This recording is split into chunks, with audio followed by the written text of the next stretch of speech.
Hi friends, నేను మీ Srinubabu Musmi. Welcome back to assistant director lifestyle YouTube channel. ఈరోజు వీడియోలో మన సబ్స్క్రైబర్స్ కొంతమంది కొన్ని క్వశ్చన్స్ అడిగారు. వాటికి ఆన్సర్ చేసే ప్రయత్నం చేద్దాం. ఖచ్చితంగా వీడియో అయితే చివరి వరకు చూడండి, మీకు హెల్ప్ అవుతుంది. అలానే మన సినిమా గ్రూప్లో మీకు తెలిసిన వాళ్ళు ఉంటే మటుకు వాళ్ళకి నా వీడియోని ఫార్వర్డ్ చేయండి. సో ఈ వీడియోకి నేను అట్లీస్ట్ ఒక 30 లైక్స్ ఎక్స్పెక్ట్ చేస్తున్నాను. మీకు నచ్చిందంటే మటుకు లైక్ చేయండి, ఓకేనా? సో ఫస్ట్ క్వశ్చన్ ఏంటంటే, బ్రో మీ స్టోరీని మీరు అనుకున్న లేదా సెట్ అయ్యే హీరోస్ ఆర్ హీరోయిన్స్ కానీ చెప్తే వాళ్ళకి వాళ్ళకి నచ్చితే చేస్తే ఇలాంటి సినిమా చేయాలని వారికి అనిపిస్తే వారి ద్వారా కూడా అవకాశం రావచ్చు, దెన్ నువ్వు అనుకున్న సాధించవచ్చు. Yeah correct bro. సో ఇలా నేను కూడా ఒక ప్రయత్నం చేశాను. ఒక అన్నయ్య ఇలాంటి కథ వింటున్నారు, సో నీ దగ్గర అలాంటి కథే ఉంది కదా, వెళ్ళి చెప్పరా అని చెప్పేసి అన్నారు. నేను వెళ్ళి చెప్పాను, వాళ్ళకి బాగా నచ్చింది ఫస్ట్ సిట్టింగ్లోనే. తర్వాత ఫుల్ స్క్రిప్ట్ పంపించమన్నారు, మేము చదువుతాము అని చెప్పేసి. సో ఫుల్ స్క్రిప్ట్ కూడా పంపించాను. పంపించిన తర్వాత వెయిట్ చేస్తున్నా రిప్లై రావట్లేదు. నాకు ఇంకా అర్థం అంటే మన ఇండస్ట్రీలో ఏంటంటే రిజెక్షన్ అని చెప్పేయరు. సో సైలెంట్గా ఉండడమే ఒక రిజెక్షన్. ఇంకా నేను సైలెంట్గా ఉన్నాను. కట్ చేస్తే ఒక రోజు కాదు, ఒక 50 రోజుల తర్వాత అనుకుంటా, నేను మధ్యాహ్నం లంచ్ చేసి అలా పడుకున్నాను. అప్పుడు సడన్గా ఫోన్ వచ్చింది. ఫోన్ రానే లిఫ్ట్ చేశాను. యా కచ్చదివేనండి, చాలా బాగుంది, అసలు మనం చేసేద్దాము, ఖచ్చితంగా చేద్దాము. మీ దగ్గర ఉన్న ప్రొడ్యూసర్లు ఉన్నారా, లేకపోతే నాకు తెలిసిన వాళ్ళు ఉన్నారు, సో మనం దీన్ని ముందుకు తీసుకెళ్దామని చెప్పేసి అన్నారు. సో నాకు ఆ టైంలో ఆనందానికి అవధులు లేవు. ఎమ్మడే నా ఫ్రెండ్స్ ఫోన్ చేసి ఇలా అన్నారు అలా అన్నారు అని చెప్పేసి అంటున్నాను. అప్పటికీ ఒక అన్న అంటున్నాను, నన్ను పంపించిన అంటున్నాడు, యా గుడ్రా, నైస్ నైస్, దీని మీదే కాదు ఎక్కువ హోప్స్ పెట్టుకోగట్ట, ఏటన్నా ఇలా అంటావు, అసలు వాళ్ళు చేసేద్దాం అంటున్నారు అన్న అని చెప్పేసి అన్నాము. తర్వాత వెంటనే మళ్ళీ ఇమ్మీడియట్గా 2 సిట్టింగ్స్ అయినాయి. 2 సిట్టింగ్స్ అయ్యి కలిసి మాట్లాడుకొని ఎలా తీసుకెళ్ళొచ్చు దీన్ని అని ఒక పిచ్ డెక్ రెడీ చేయించి సో వాళ్ళకి పంపించాను. పంపించిన తర్వాత వెయిట్ చేస్తున్నా అదే టైంలో సో నేను ట్రావెల్ అవుతున్న ఆ 6 months నుంచి ట్రావెల్ అవుతున్న ఆ యాక్టర్కి వేరే సినిమా, తను చేసిన సినిమా హిట్ అయిపోయింది. హిట్ అయిపోయిన కాడి నుంచి క్యాలిక్యులేషన్లు మారిపోయినాయి. నాకేం అర్థం కాలేదు, రెస్పాన్స్ రావట్లేదు, లేటుగా వస్తున్నాయి, ఏంటబ్బా అప్పుడు ఇలా లేదు కదా అనేసి నాకు అనిపించింది. దెన్ నాకు తెలిసిన వాళ్ళని అడిగితే అంటే ఇంక మంచి అంటే హిట్ అయితే మంచి ఆపర్చునిటీస్ వస్తాయి కదా, సో ఇది రిజెక్ట్ చేసినట్టు ఉన్నారు, ఇక నువ్వు వేరే వాళ్ళని చూసుకోవడం బెటర్ ఏమోరా అని చెప్పేసి అన్నారు. నేను షాక్ అయ్యాను, అదేంట్రా బాబు అని చెప్పేసి. బట్ ఇలానే వర్క్ అవుతుంది, సో వాళ్ళది తప్పు కాదు, నన్ను వెయిట్ చేయడం నాది తప్పని కాదు. సో ఇవన్నీ నడుస్తూ ఉంటాయి. సో ఇది బ్రో, నేను ఇలా కూడా ట్రై చేశాను, బట్ నా బ్యాడ్ లక్ అంతే, నా బ్యాడ్ లక్ నన్ను అలా వెంటాడుతుంది. యా ఫైట్ చేయటమే, ఇంకా నమ్ముకున్నాం అబ్బా, స్కిల్ను నమ్ముకున్నాం, అలా ముందుకెళ్ళిపోవడమే. నెక్స్ట్ సెకండ్ పాయింట్ ఏంటంటే, మనం రాసుకున్న స్టోరీ వేరే మూవీలో సమ్ రిఫరెన్స్ వస్తున్నాయి, ఏం చేయాలి, స్టోరీ మార్చాలా? సో జస్ట్ రిఫరెన్స్ వస్తే పర్లేదని నా ఫీలింగు. అంటే నీ ఐడియా ఏదైతే ఉందో, ఇంట్రెస్టింగ్ ఐడియా ఉంది, సో నీకు ఆ ఐడియా వస్తే ప్రాబ్లం. ఇప్పుడు నా ఫస్ట్ డెబ్యూ ఫిలిం కూడా నా బాధ ఏంటంటే, చాలామందికి వెళ్ళి తిరిగేస్తున్నాను. ఆ ఐడియా మంచి ఐడియా, కొంచెం కొత్త ఐడియా, సో చిన్న సినిమా, అందులోనూ ఏమైపోద్దని కొంచెం భయం వేస్తుంటుంది నాకు అప్పుడప్పుడు. అంటే ఇప్పుడు ఫర్ ఎగ్జాంపుల్ క్రేజీ ఐడియా అంటే, మనం రీసెంట్గా తరుణ్ భాస్కర్ గారు హీరోగా చూసాము. తనకి వీసా రిజెక్ట్ అయిపోతే అమెరికా వెళ్ళాలనుకుంటాడు, వీసా రిజెక్ట్ అయిపోతే ట్రంప్కి చేతబడి చేయాలనుకుంటాడు, సంథింగ్ అలాంటి ఐడియాస్ సామాన్యంగా రావు కదా. కొంచెం క్రేజీ ఐడియా, చెప్పగానే అందరికి నచ్చే ఐడియా, తర్వాత స్క్రీన్ ప్లే ఎలా ఉంది ఏంటి పక్కన పెడితే, సో అలాంటి ఐడియాస్ అయితే ప్రాబ్లం.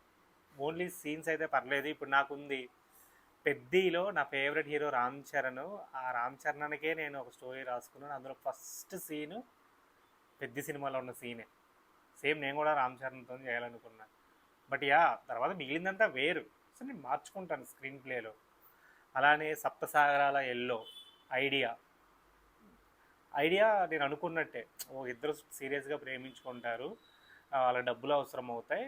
సో ఇప్పుడు డబ్బులు అవసరమైతే ఒక ఇన్సిడెంట్ వీళ్ళు కానీ ఒక కేసు కానీ ఇతను ఒప్పేసుకుంటే వాళ్ళకి కావాల్సిన డబ్బులు ఇస్తామంటారు. కొన్ని రోజులే కదని వెళ్తాడు. సో ఏమైంది? బట్ యా అంటే వస్తాయి కొన్నిసార్లు, మనకు లేట్ అయ్యే కొంది మన ఐడియాస్ అందరికీ వస్తూ ఉంటాయి, అంతే. మనం దాన్ని యాక్సెప్ట్ చేసి అందుకే తొందరగా కానియాలి, లేదంటే మటుకి మనం మార్చుకోవాల్సి వస్తుంది వేరే సినిమాలు, మనం ఏం చేయలేము.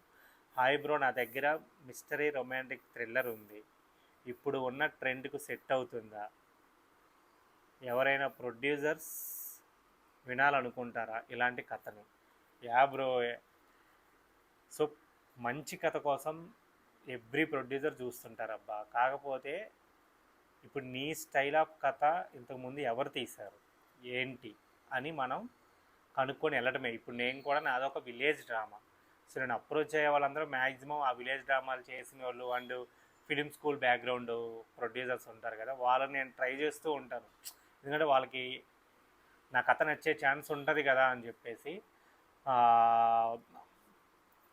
సో అలా, అంతేగాని అంటే ఈ కథ వర్కౌట్ అవుతుంది, ఈ కథ వింటారు, ఈ కథ వినరు అని అయితే ఉండదు అని నా గట్టి ఫీలింగ్.